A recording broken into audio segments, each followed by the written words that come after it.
Barak Yahweh, Barak Yahweh Shah, Yahweh, Bahashim, Yahweh Shah, Bahashim, Bahadash.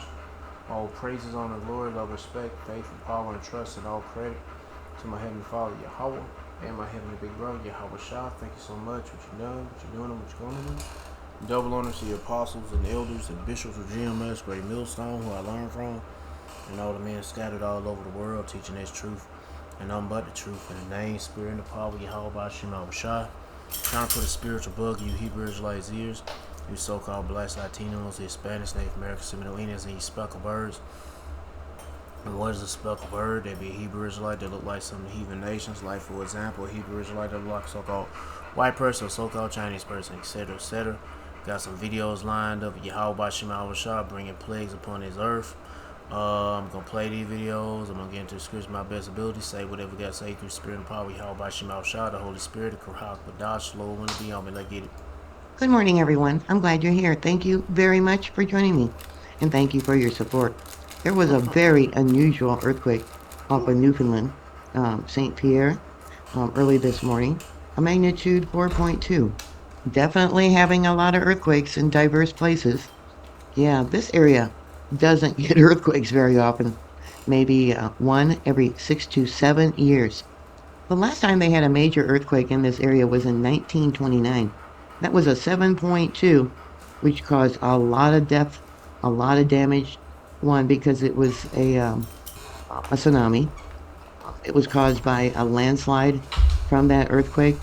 Yeah, the tsunami went way out. Different towns, cities closer to this area were devastated by the tsunami. Whole houses actually floated out into the North Atlantic. Today's earthquake, I believe it occurred at 1:32 a.m. local time. Yeah, a little concerning what's been going on. I hope people that live along the coastlines remember the history of that devastating tsunami in 1929. This earthquake occurred about 164 miles from St. Pierre. Yeah, did you feel it? I have drawn out the Laurentian slope seismic zone. Yeah, earthquakes lately? Well, yeah, we were told that watch for different strange things going on, earthquakes in diverse places, and the weather, right? And any earthquake does have a 10% chance of being a foreshock for something much larger. No moment tensor ball. Nothing's been posted. Alright, I'm gonna stop right there. If you wanna watch the rest of it, go to the title of it. I'm gonna move on to the next channel. Well, not next channel, the next video, because I got a lot of videos to play.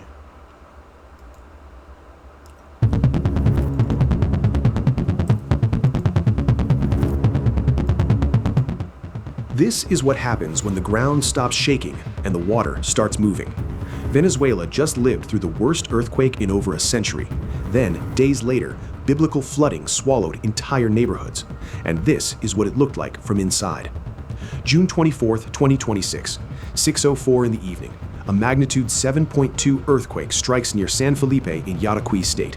39 seconds later, a second, stronger hit, a 7.5 main shock. Geologists call this a seismic doublet. There's no playbook for two blows that close together. The buildings never got a chance to settle. Both quakes were shallow, barely 10 to 22 kilometers deep. That matters. Shallow earthquakes hit the surface like a hammer, not a distant tremor. La Guaira was declared a disaster zone. Caracas, Aragua, Carabobo all felt it. The death toll has climbed past 1,400, with nearly 50,000 people. But they downplaying the shit out of that. That's only, I guess those are people they can find as dead. But you know damn well it gotta be more than that. Well, 100,000. Still missing. Then the rain came. Oh man, there's gonna be more death. And then the people are crushed under, well, I don't know about where this flood is taking place at. Is it taking place in the same? I don't know. I wasn't paying no attention. All I can think of is, damn, the Lord is bringing judgment on you Israelites. Aerial or ground footage of floodwaters in Chabasquén, Portuguese estate. Muddy rivers where streets used to be. Heavy rainfall hit Portuguese estate, and the Chabasquencito River couldn't hold it. It overflowed and swallowed Chabasquén. Homes, schools, roads, gone under muddy water. Watch this. More than 350 families displaced, roads blocked. Rescue crews that were already exhausted from earthquake response now had to pivot in the middle of a flood with no clean roads to drive on. Here's what makes this so catastrophic. Venezuela was already stretched thin. And you know the wild thing is, when you hear a lot of things happening so much, you can't help but to talk about it. Cause this like, I'll be damned somebody say this is a distraction. No, these are signs from the Lord, man. Shit, letting you know we're getting closer to the end. And you see a lot of brothers reporting about doing videos about these disasters, non-stop, letting you Israelite know. Yeah, you know, yeah, I can see we report this so much and come out with so many videos about it because we got to constantly remind you who is bringing this to you Israelites. Yahweh Shema Shah. Yeah, Esau got his weather manipulation, all that bullshit, but it's ultimately the Lord.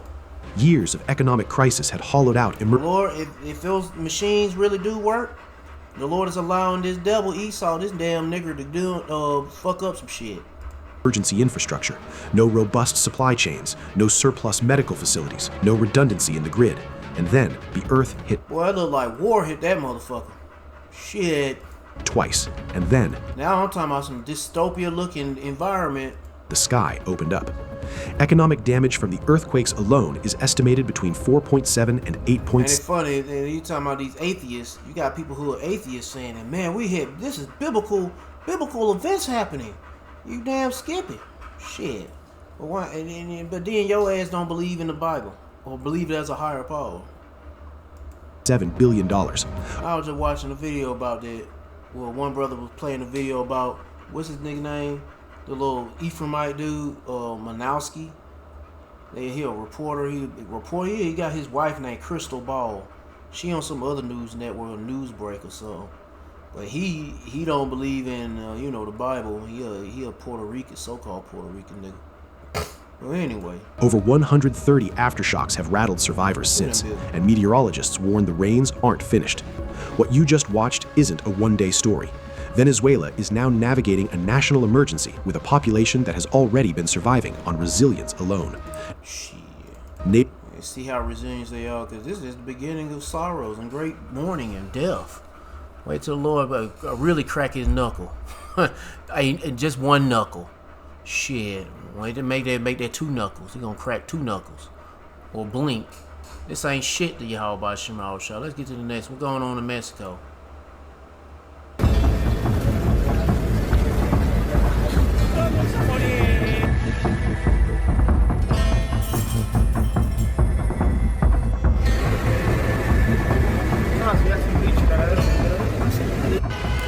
Severe flash flooding has wreaked havoc in central Mexico after torrential rain Hey man, them fools, they're surfing on the roof.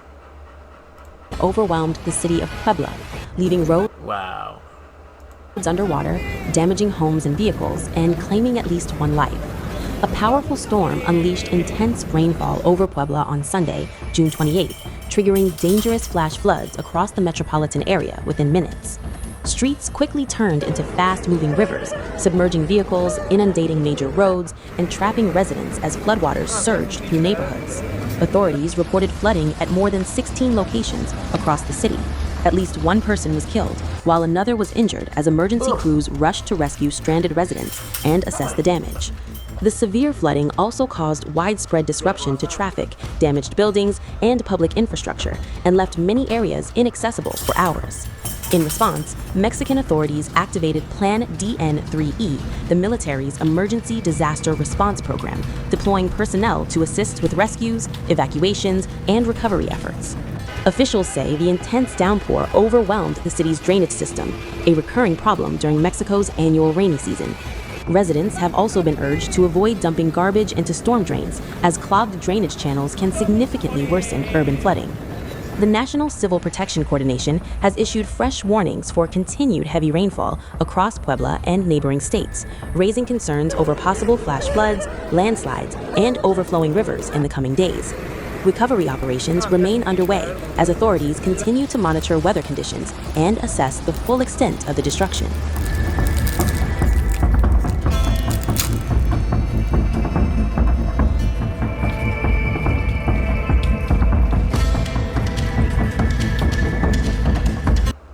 Well, let's talk about northeastern India. El Nino's shadow looms large over India's rather unusual monsoon season.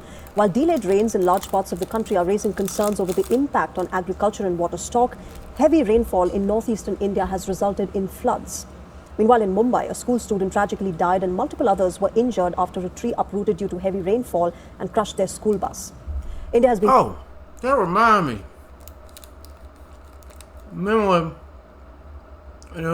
Venezuela, when they had that earthquake, they showed footage at nighttime, or I think daytime they were showing flashes of light during the daytime, but at nighttime you can clearly see it. Some footage, I believe it was AI generated, because they were showing like lasers. I don't know. But it's like flashes, it's like lasers coming down from the skies and they doing this and doing, I don't know. But the flashes of lightning, they were red. Yeah, that footage when it was nighttime and the flashes of light of red was going down. It was strange. It was funny. I was just watching the last episode of the TV show called From. It was the last episode of season 4 or whatever. And they were supposed to be pulling out a tree. And they thinking whatever they can do to get out of this mysterious town. They were trying whatever they can to do it. And they pulled this tree out of the ground, this magical tree or whatever. And then once they did that shit, I think the sky went dark. It was daytime and immediately it got dark.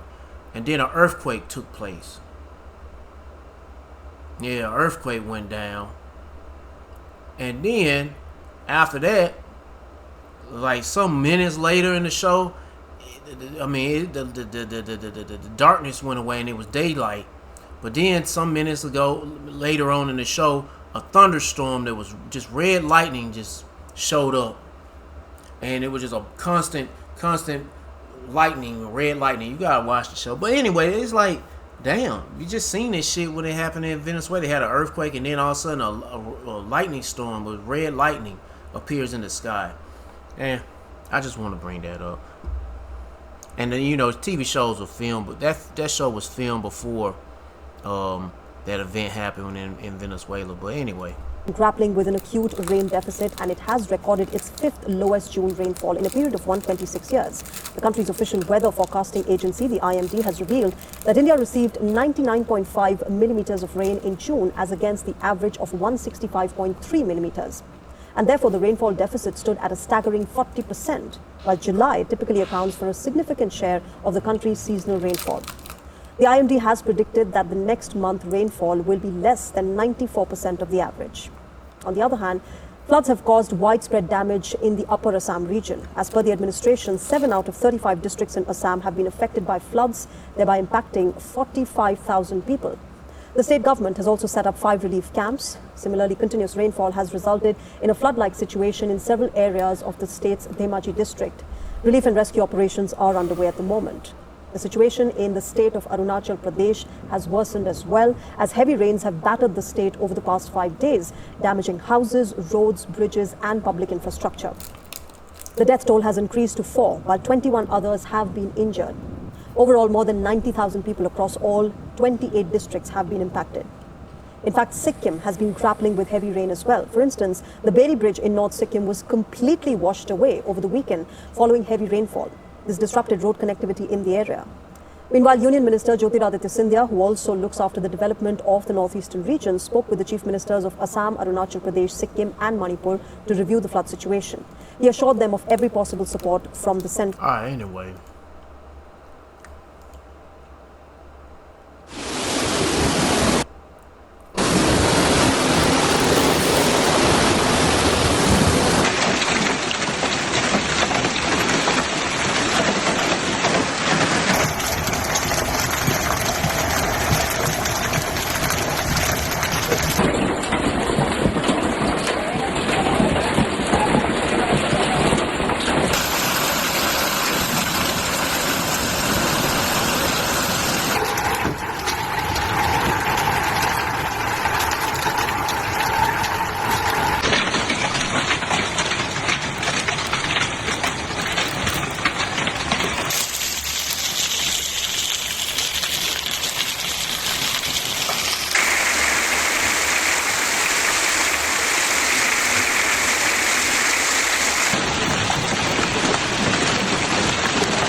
Ok, mà biết rồi, trên cao đi lão trở lắm nhỉ.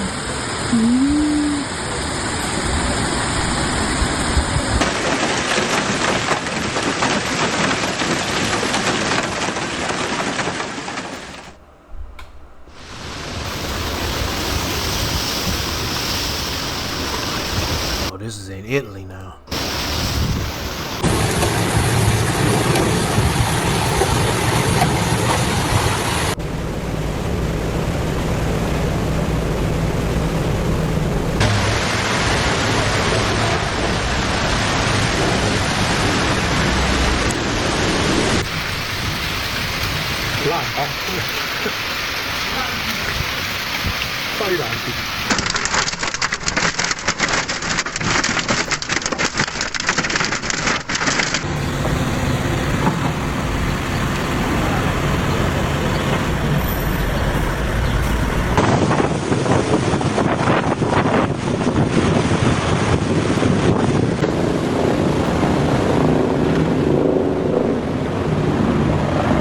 Let's see what else is going on. It's Italy still. Italy. It's in France, maybe? I don't know what it is. I think this is France.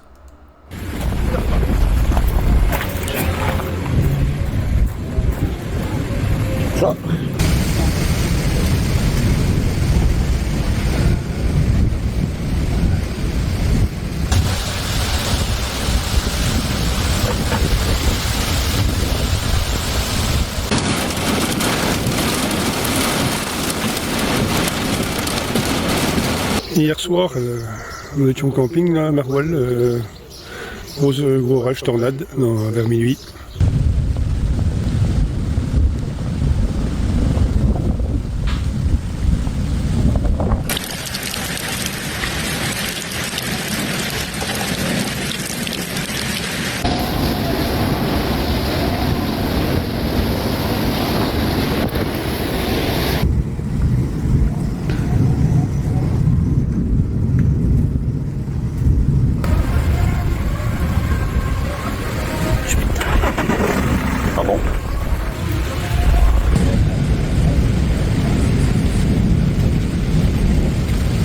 That's enough of all that.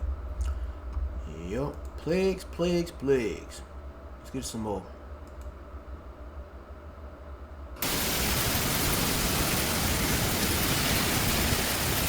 A catastrophic and historic flash flooding event has severely crippled large portions of Regina, leaving primary traffic corridors entirely underwater, turning residential neighborhoods into temporary lakes, and prompting an unprecedented surge in emergency rescue operations. Environment and Climate Change Canada, ECCC, confirmed that a slow-moving, moisture-heavy summer thunderstorm system moved northward from the United States, stalling directly over the Saskatchewan capital. The storm system dropped an astonishing 52 millimeters of rain within a single hour, with cumulative weekend rainfall totals surpassing 80 millimeters across the metropolitan area. The volume of precipitation completely compromised the municipality's structural drainage network, triggering chaotic scenes. Water levels rose so rapidly that drivers were forced to abandon their floating vehicles. Commercial operations ground to a halt, and hundreds of residential properties suffered extensive basement backdoors and structural damage. Local disaster response crews, insurance adjusters, and civil engineering teams remain in full emergency mode as the city attempts to recover from one of the most concentrated precipitation events recorded in recent municipal history. The flash flood that devastated Regina was not an isolated anomaly, but rather the result of a highly volatile meteorological setup across the Canadian prairies. According to Robin Dyke and Kyle Zolkowski, leading meteorologists with Environment and Climate Change Canada, the extreme weather event materialized when a substantial plume of dense atmospheric moisture migrated north from Montana and the Dakotas. Typically, summer thunderstorms across Saskatchewan are propelled forward by strong upper-level jet stream winds, causing them to sweep quickly across the flat plains. However, this specific system lacked upper-level steering currents. Without strong atmospheric winds to push the system along, the severe thunderstorm stalled directly over Regina's urban core. As a direct result of the stagnation, the storm operated as a stationary moisture engine, pouring down intensive, continuous sheets of rain over the exact same geographic coordinates for an extended duration. While neighboring rural municipalities reported lesser damage, the narrow band of the storm's core hit Regina's concrete surfaces directly. Urban concrete cannot absorb water, multiplying the rate of surface runoff by over 400% compared to natural grassland terrains. Alright, let's get to the next one. That's what's going on in Regina. Regina.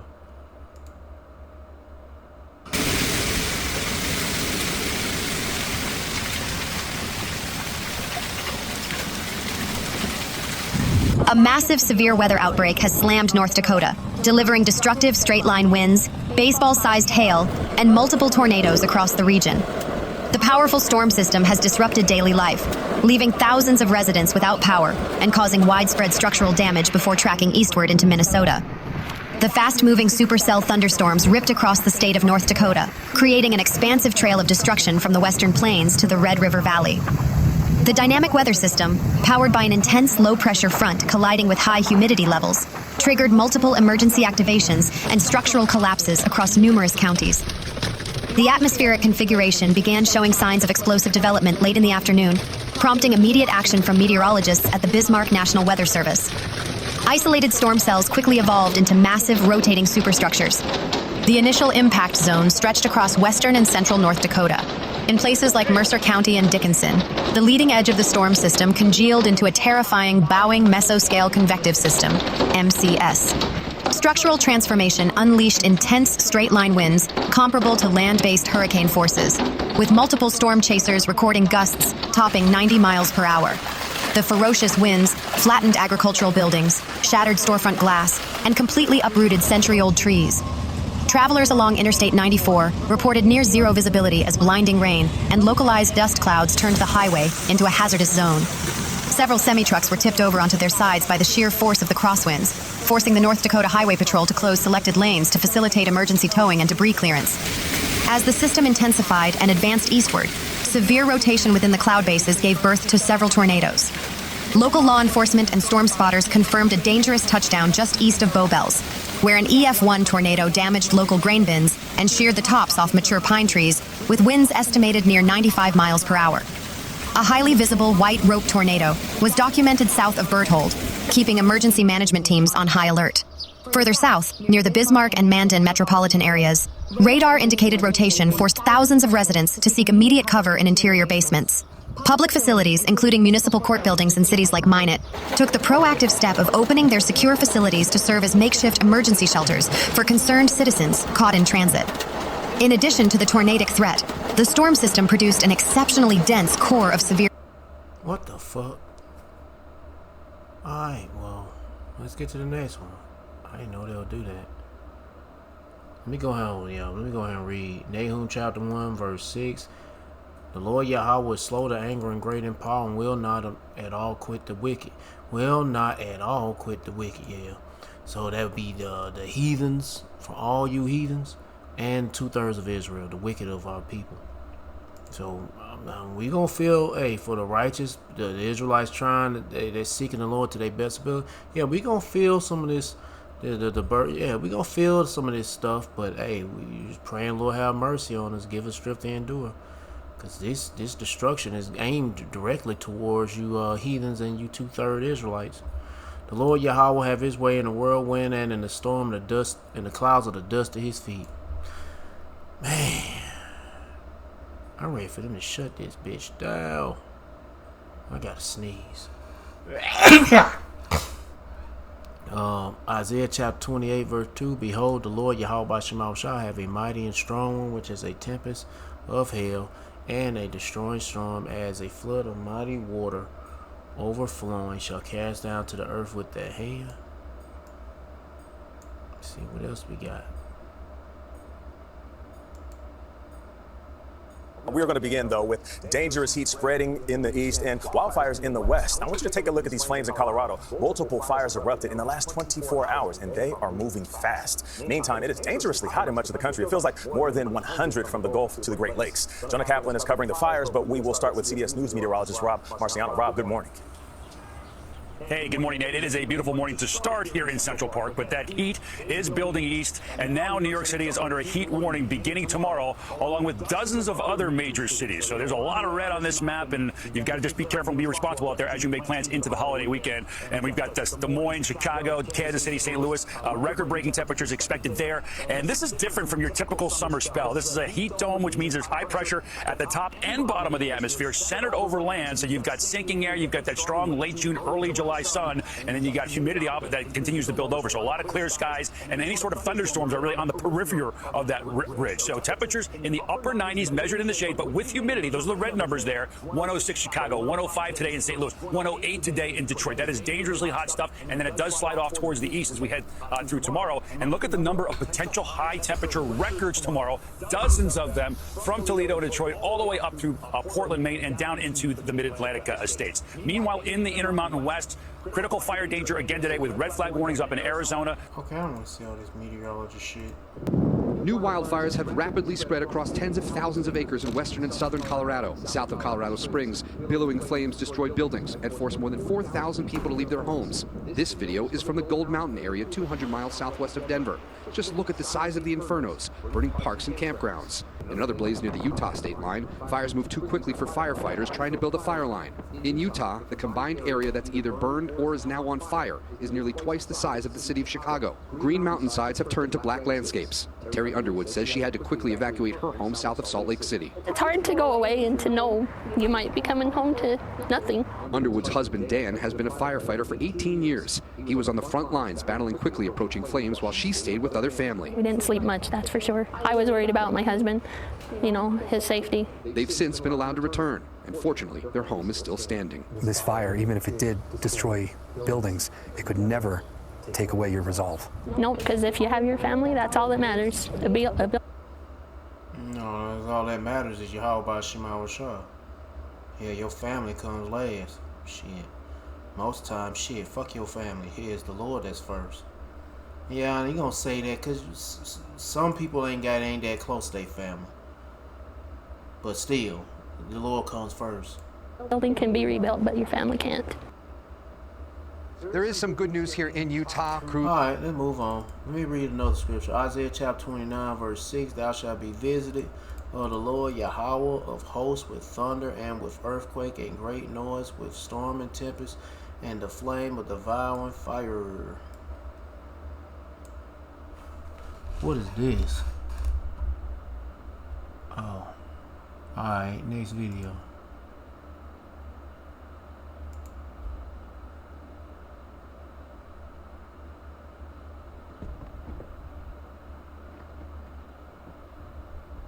It's enough. Come on, get inside.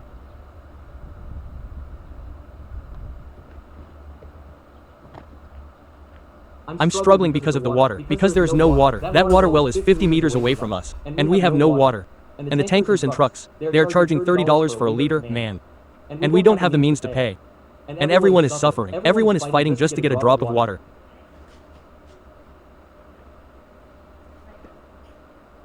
Are you afraid? Yes. Everything is gone. Everything was destroyed. It's all because of the war, the electricity, the power lines hit by the war. Yeah, them gutter rats. Surely from the shelling and bombing. It's been over a month, more than a month without electricity and even without water too.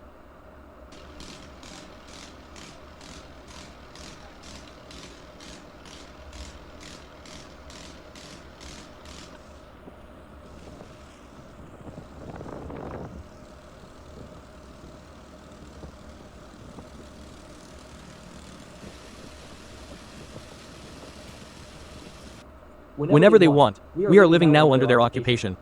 Even if there were yellow and blue lines, and whatever it's called, now we are within their occupation. So now we are sitting here, they might come to us, who would stop them? No one can stop them.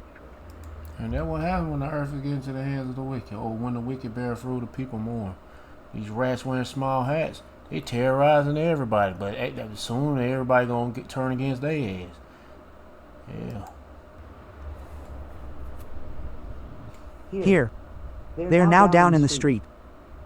2 days after Eid al-Fitr, they came down on us at 2, 2:30, 3 o'clock. At 3 o'clock they were on the floor. They stayed for more than an hour here in the house, destroying things, tossing everything, turning the house upside down. Fucking rats is destroying shit. These goddamn niggers. All the sofas, you saw how it was. The fucking divine holy people. They're some fucking niggers. Knocked on our door. None of us opened because we didn't know. They went up to him. Oh, how much they tortured him. They tortured him with the barrel of a gun to his heart. They beat him. They struck him. Under every window there were 20 or 30 young men, all of them wearing long gear, wearing that uniform, all of them masked, nothing visible. Nothing was visible. A night I wouldn't wish on anyone. Goddamn niggers. Fucking Edomite niggers. My blood is boiling. Even though they terrorizing my heathens, my slaves. I don't want my slaves to be terrorized. I want some happy slaves. Like people want to have happy cattle, happy goyim. I want to have some happy goyim too, some happy slaves, not be terrorized. Shit, they won't be worth a damn working. No. These niggas don't know how to damn treat their slaves right. No, their cattle, the goyim right. That's why them baby dick biting Jewish faggot fucking what you call them niggas, the foreskin eaters. Yeah, them niggas gonna be our slaves soon to come, and hey, we gonna show them how to treat our slaves right, and we gonna put these niggas to work. Well, all these niggas gonna be put to work, but hey, Amalek, Esau, y'all niggas gonna get it worse.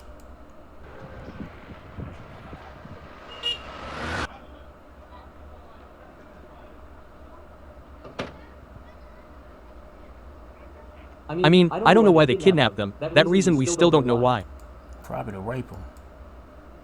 What is the goal of this, do you think? I don't. I guess they rape some men, or they kidnap men so they can rape them. They always love raping men. No, I mean maybe to instill terror in the heart of the village, for example, or to send a message to the people of the village that we see you and, for example, all your movements are being watched, for instance. Yeah, using Palantir. Anyway, with drones and shit, but they going through some shit with the water. I didn't expect the title. I didn't even read the title. The only thing I seen was water shortages. Yep. Let's get to the next one. I really didn't know what was the cause of the water shortage, but now you know. But I'm pretty sure there's a drought going on in that area. Plus, them rats are restricting water flow, or water be given to those people.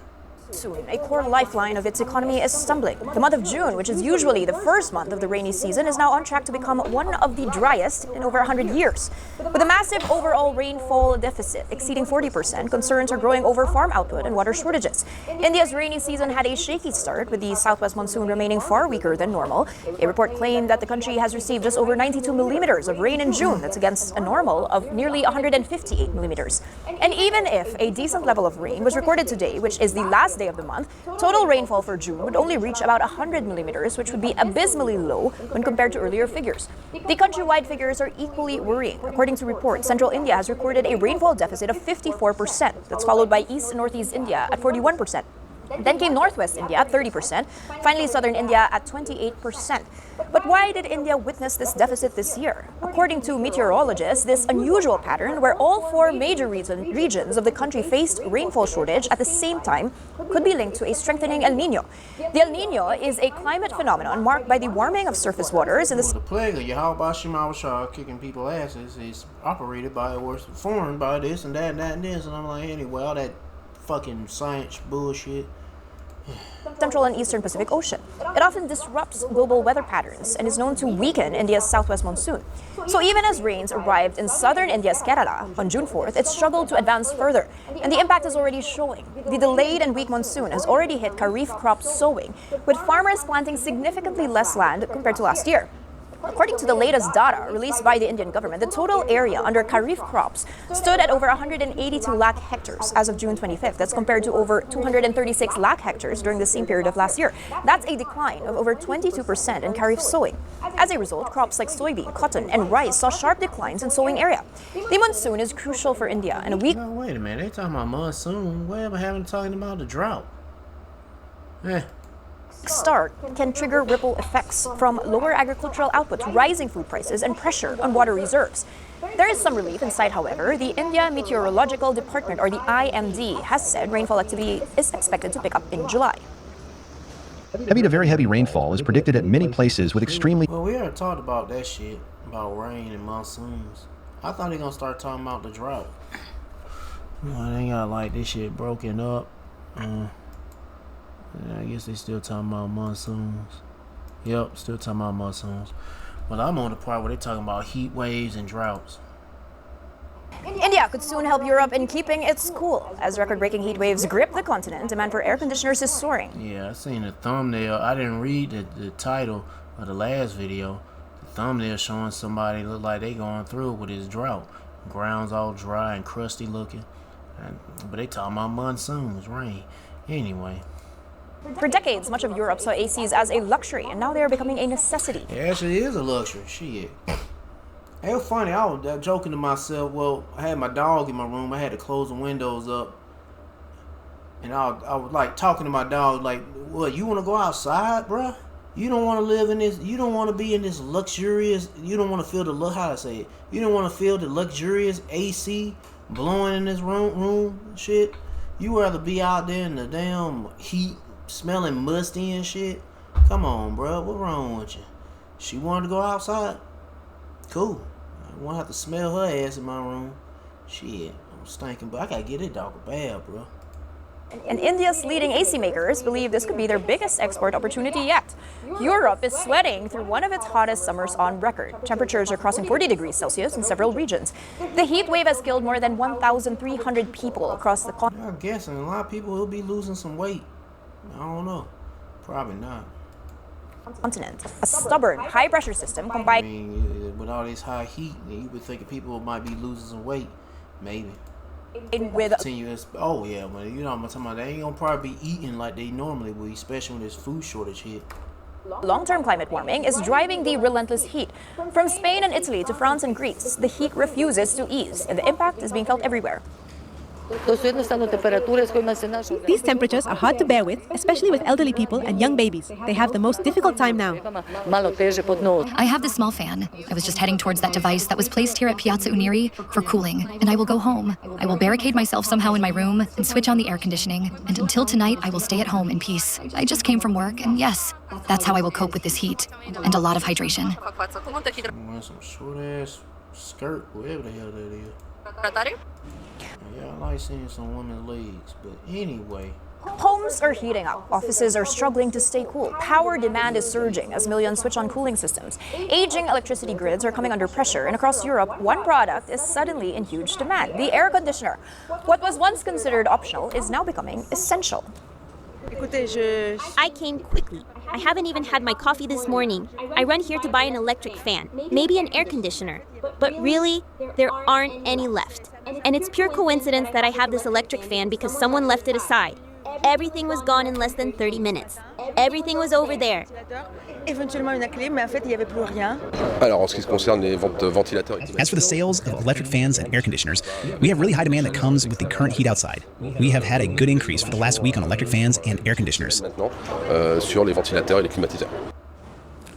Now, sensing this shift, Indian manufacturers are preparing for a new opportunity. Companies like Amber Enterprises, Blue Star, Voltas, Havells, and Godrej Enterprises are exploring ways to enter the European market.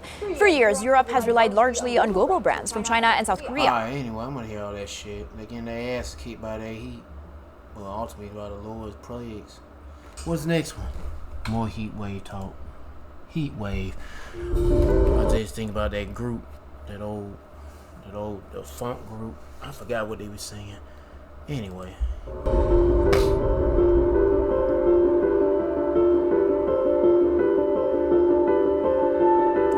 I think Heat Wave, what was it? Sugar, what was it? Sweetie Pie or something like that?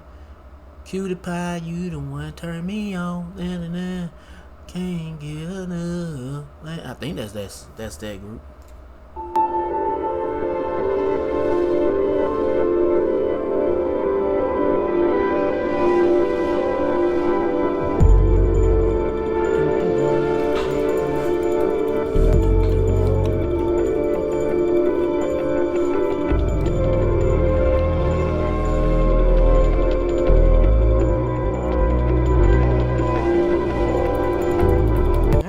That shit, that music sound horrible. Goodness gracious. Probably because of the speed I'm playing it at.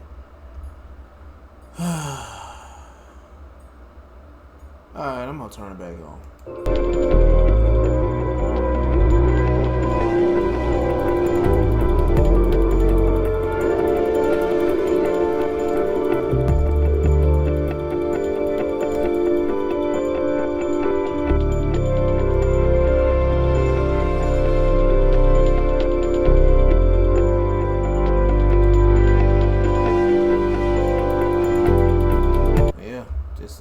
Day of June. Shit, June may be gone, but it's still gonna be microchips. I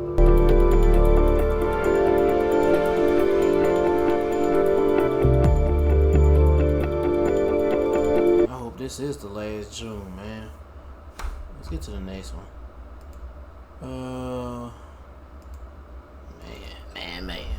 Mo. Heat. But we are going to begin this hour with extreme weather we've been talking about, including wildfires in the west. New fires have sprung up in Colorado in the last 20 I talked about this shit earlier. There's another video talking about it. Watch what nail polish actually does to your toenail fungus. It's kind of surprising, but fungal spores are one.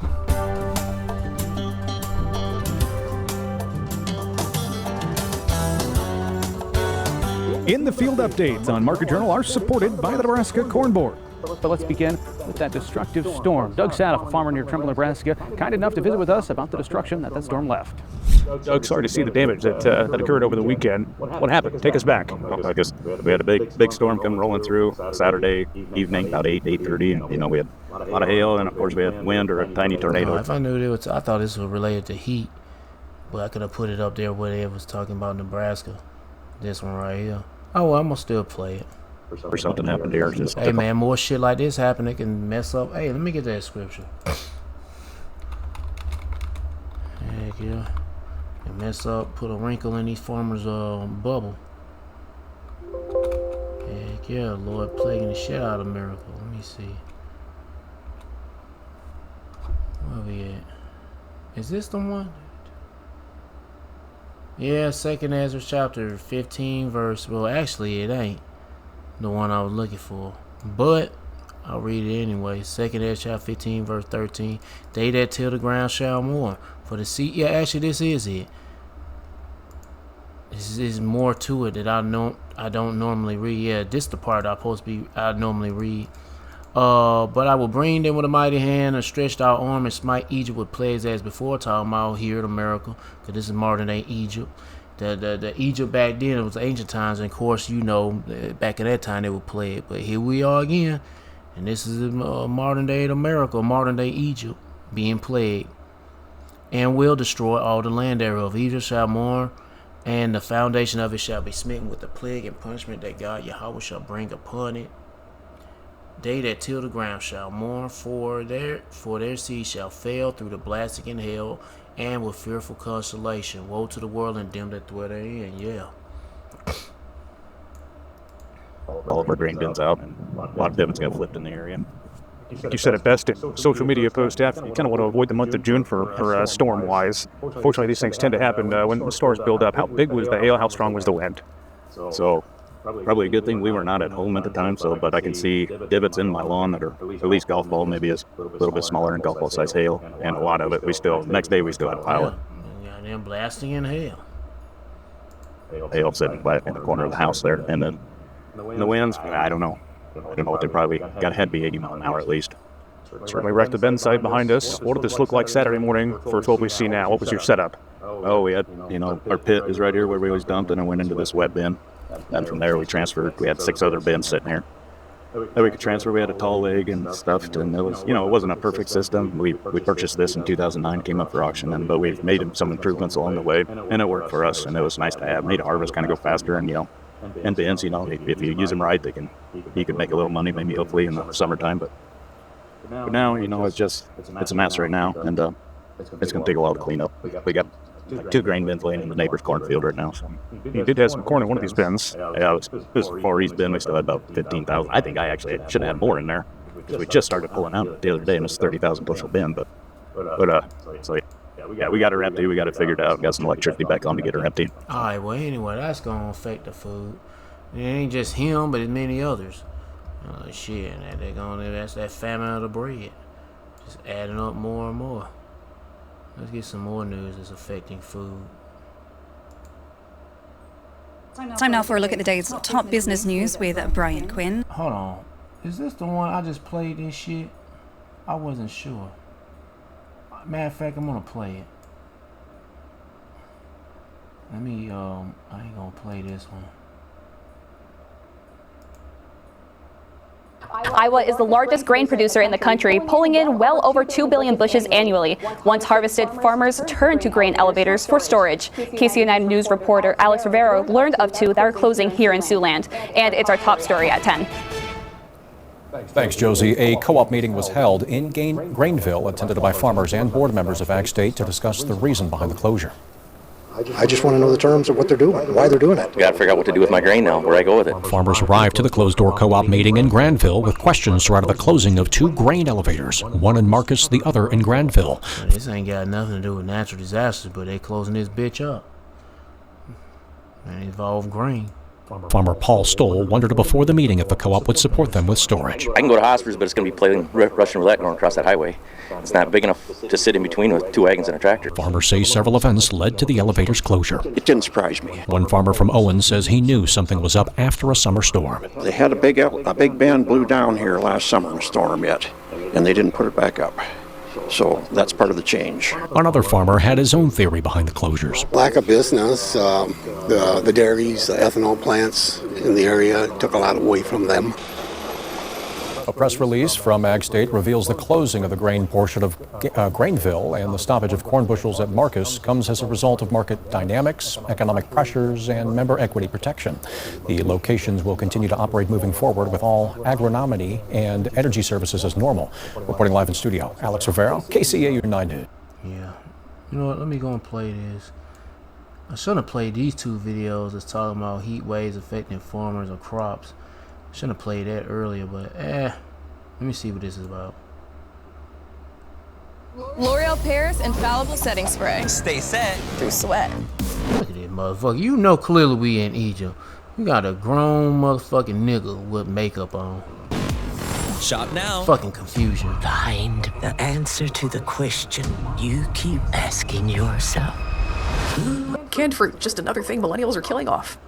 Today in panicky farm headlines, canned peach factory shuts down, forcing peach farmers to cut down their trees. So here's the thing, it is obviously a bummer to have to go cut trees down, but it's not an emergency or the death of a rural community the way I'm seeing it reported. Having to cut down fruit trees and replace them with something else is really normal when you're running an orchard. That's part of the job. And that goes double for peach trees, because those things only live 10 or 20 years when everything's going well. Peach trees are the most here for a good time, not a long time, of all the fruit trees. So to get to the bottom of this story, we've got to talk about 2 things here. First, how orchards work, but also we need to talk, like basic media literacy about farms. There's something that Americans do that we are trained to do, and that is that every time agriculture comes up, we tend to shut our brains off. We kind of go, oh, I don't know much about agriculture, so I have to take the headlines very seriously and listen and learn. I get why people kind of go that route, but it's actually really unhelpful. And we're going to talk about why. When agriculture comes up, we should just be thinking, period.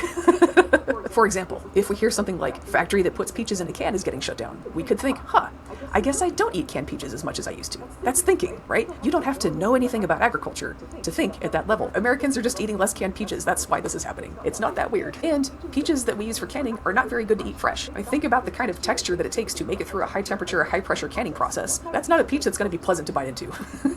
So it doesn't make sense to keep growing that kind of peach that's good for canning if you're not going to be canning them. And by the way, it's not just canned peaches that people aren't really eating anymore. It's all canned food, because people are shifting away from that and towards fresh produce and fresh food. Canned fruit, just another thing millennials are killing off. The shift is significant enough that Del Monte, the company that owned that peach cannery, went bankrupt last year. It's not the kind of bankrupt where they just closed down. It's the kind of bankrupt where they're reorganizing and shutting down the parts of the business that were making them lose money. Like canneries for peaches that people aren't even really buying anymore. People are shifting to fresh fruit, which is actually kind of a good thing for orchards. Fruit that we eat fresh generally earns more for the farmer than fruit that gets canned, juiced, frozen, whatever. Peaches for canning probably weren't anybody's top earning acres anyway, and this is happening because there's now an opportunity to plant fresh fruit, something more rewarding. And I think that's really worth mentioning. There is so much nonsense in farm headlines and so much taking advantage of feelings and well-meaning impulses that people have, and it's not helping us. We really need to learn how to think about them a little bit more critically. And I just want to show you guys how. So with that intro out of the way, let's dig in.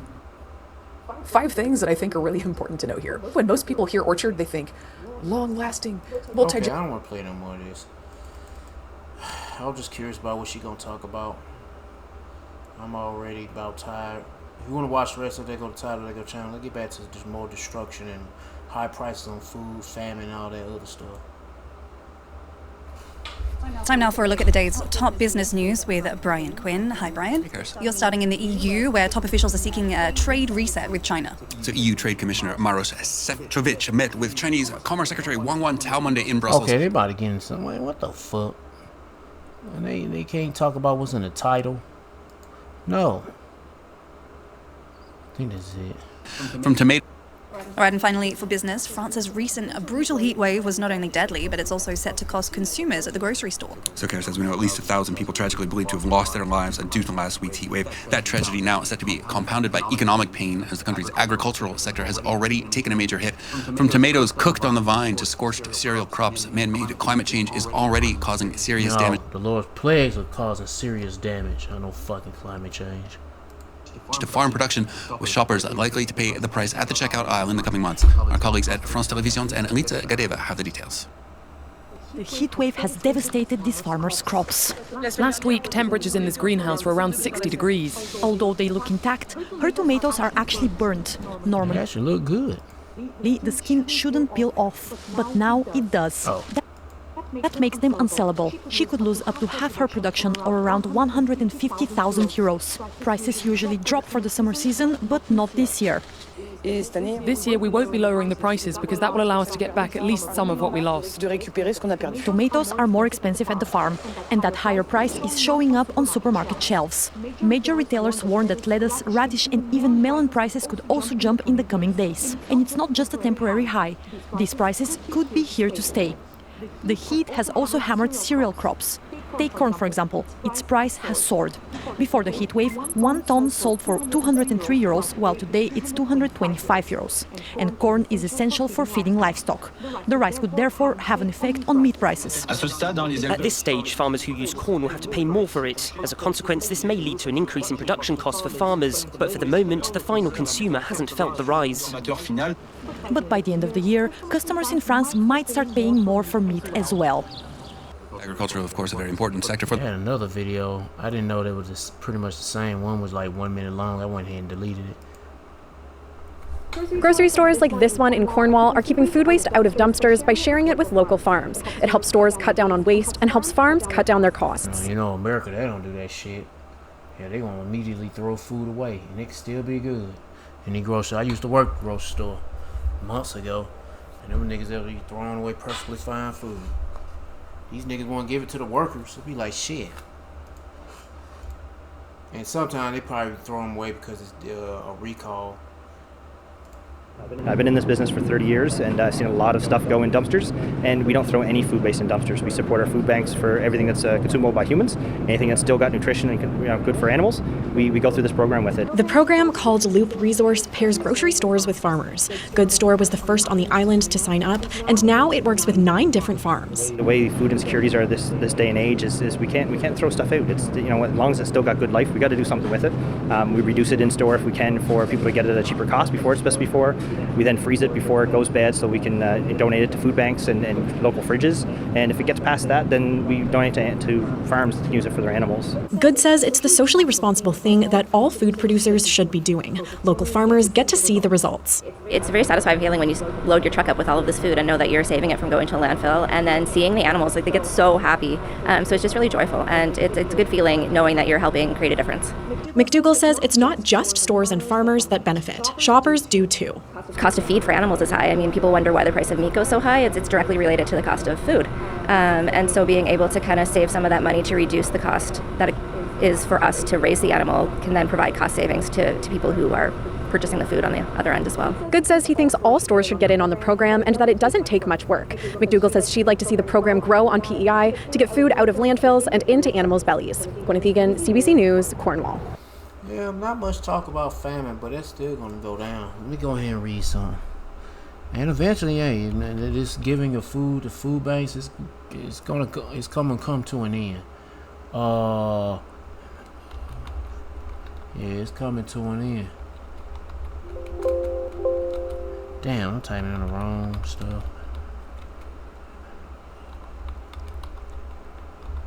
Man, I'm so sleepy. Ezekiel chapter 5 verse 14. No, that ain't it. It's 16. And I will send them with a mighty hand and stretched out arm and smite Egypt with plagues as before. Oh shoot. What am I saying? I'm reading the wrong scripture. I'm reading. I'm supposed to be. I'm at the right one, but I'm quoting the wrong one. Whatever. Anyway, when I shall send upon them the evil evils of famine, which shall be for their destruction, and which I will send to destroy you, and I will increase the famine upon you, and will break your staff of bread. Yeah, man. Yeah, I am really tired. I guess I'm at the right place to read, but I'm saying the wrong words. I just got from reading that scripture, and I still got that on my mind. The plagues of America, Babylon the Great. Yeah. Let's get to these pestilence.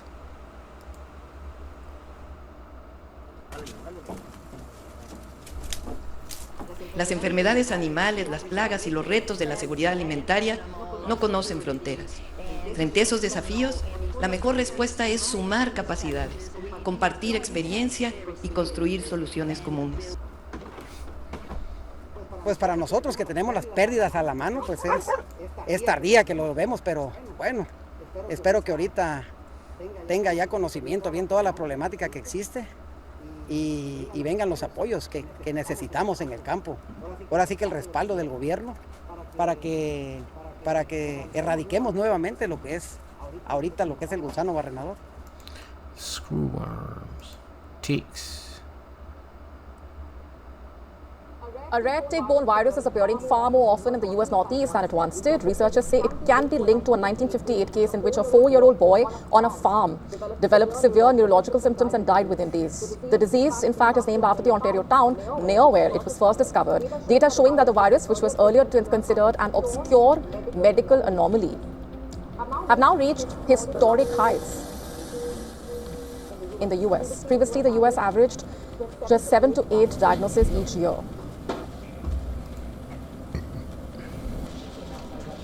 In fact, according to the Centers for Disease Control and Prevention, 76 Americans were diagnosed with the virus in 2025, the highest annual total on record. It is now being spread by black-leg ticks, also known as deer ticks, which are much more likely to bite humans than the tick species first linked to the virus. Most cases have been identified in New England and the upper Midwest. And many are also affecting the brain and nervous system. About 10 to 15% of symptomatic cases end in death. The increase, in fact, is part of a broader rise in tick-borne illnesses that is altering daily life in parts of the US, especially in New England, where diseases like Lyme disease and others have also been increasing. Researchers connect the broader tick surge to several factors, including growing deer populations, suburban development, warmer winters that help ticks and their animal hosts persist and remain active longer each year. And there are no vaccines or medication currently available to tackle the virus. While anyone can develop severe illness, those at the highest risk include children, older adults, and immunocompromised individuals.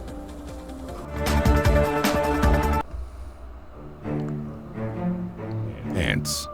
They are. Come on, man. What the fuck? The spread of dengue in Sri Lanka continues to intensify amid the prevailing rainy weather conditions, according to the National Dengue Control Unit. The number of reported dengue cases in Sri Lanka so far this year has surpassed the 54,000 mark. The surge in dengue cases has also been attributed to the impact of the November 2025 cyclone. After floods, landslides, and uncleared debris created breeding sites for mosquitoes, intermittent rainfall since then has allowed breeding to continue outside Sri Lanka's usual dengue peaks, linked to the southwest and northeast monsoons.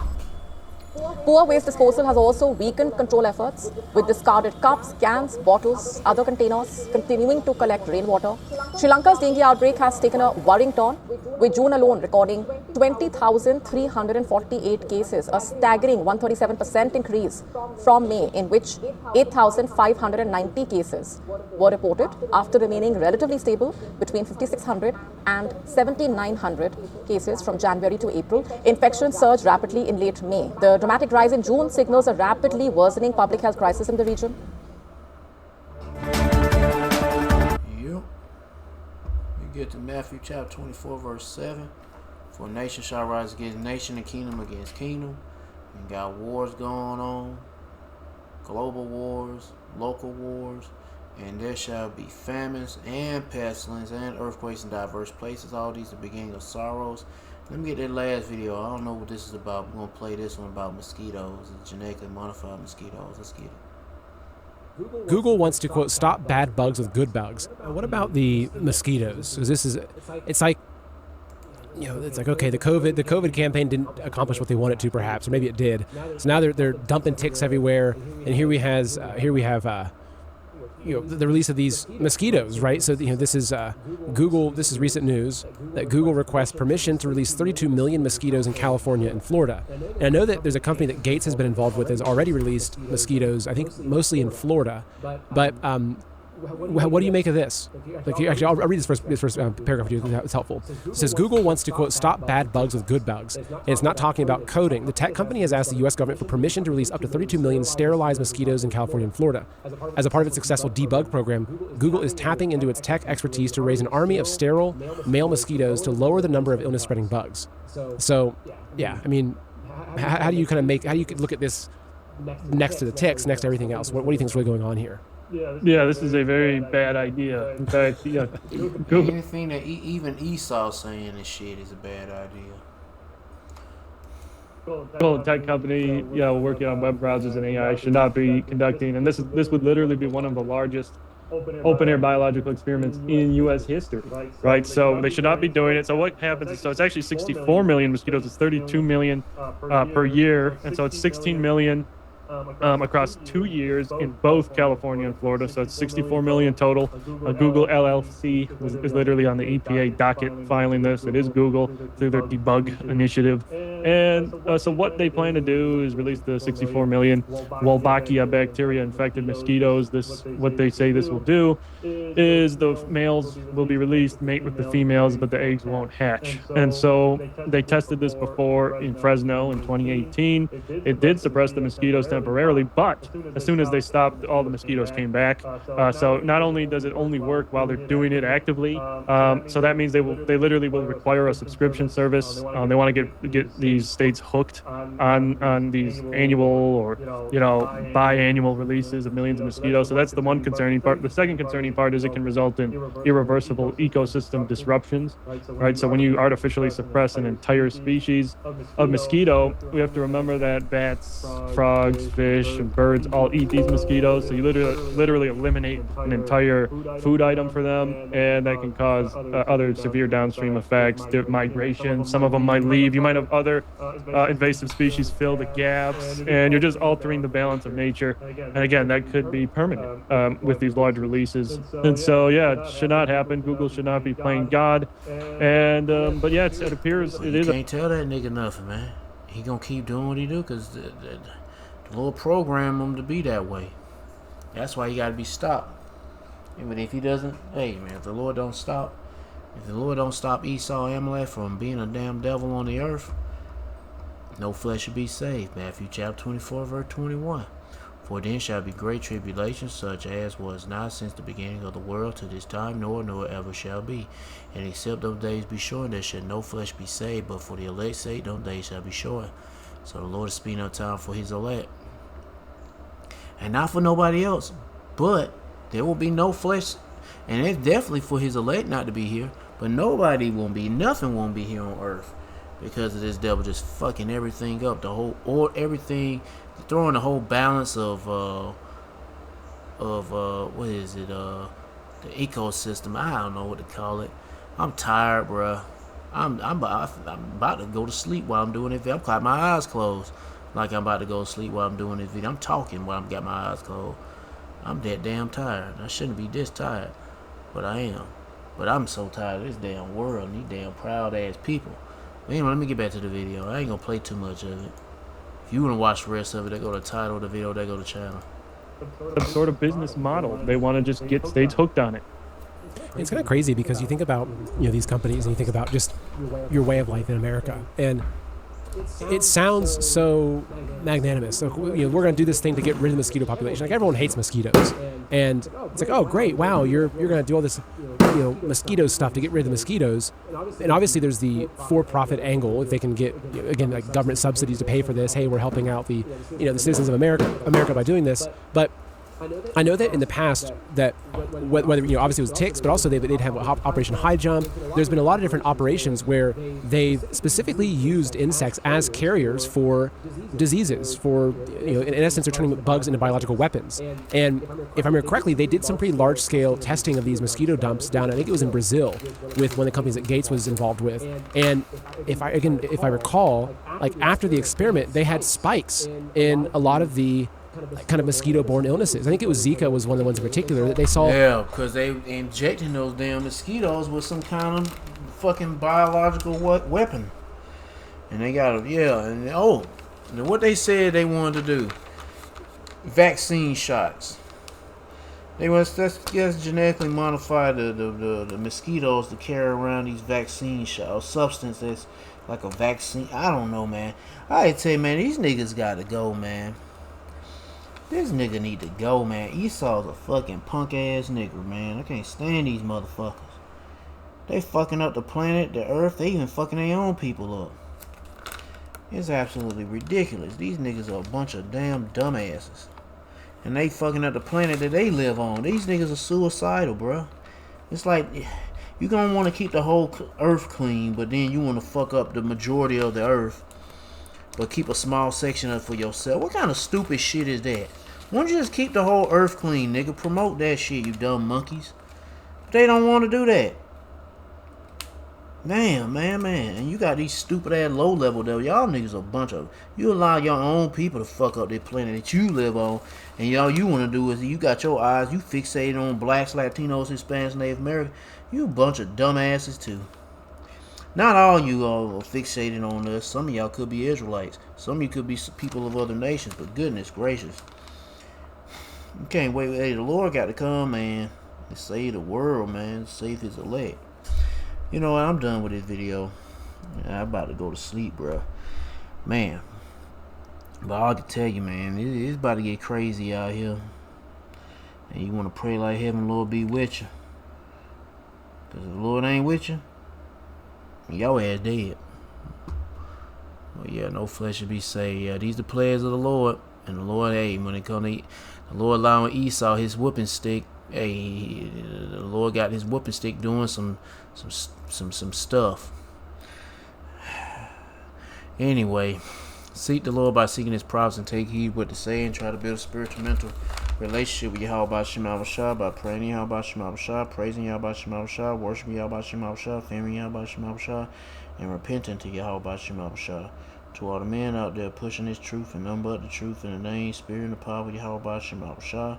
Keep on preach, keep on teach, keep your faith and trust on Yahweh Shema Shah, and stay humble. And to you few sisters out there taking heed, keep your faith and trust on Yahweh Shema Shah. Stay humble, stay in order with your man. If you ain't got no man, stay in order Yahweh Shema Shah. Peace and bless to the hopeful elect. And all praises to Yahweh Bahashem, Yahweh Shah. Shalom.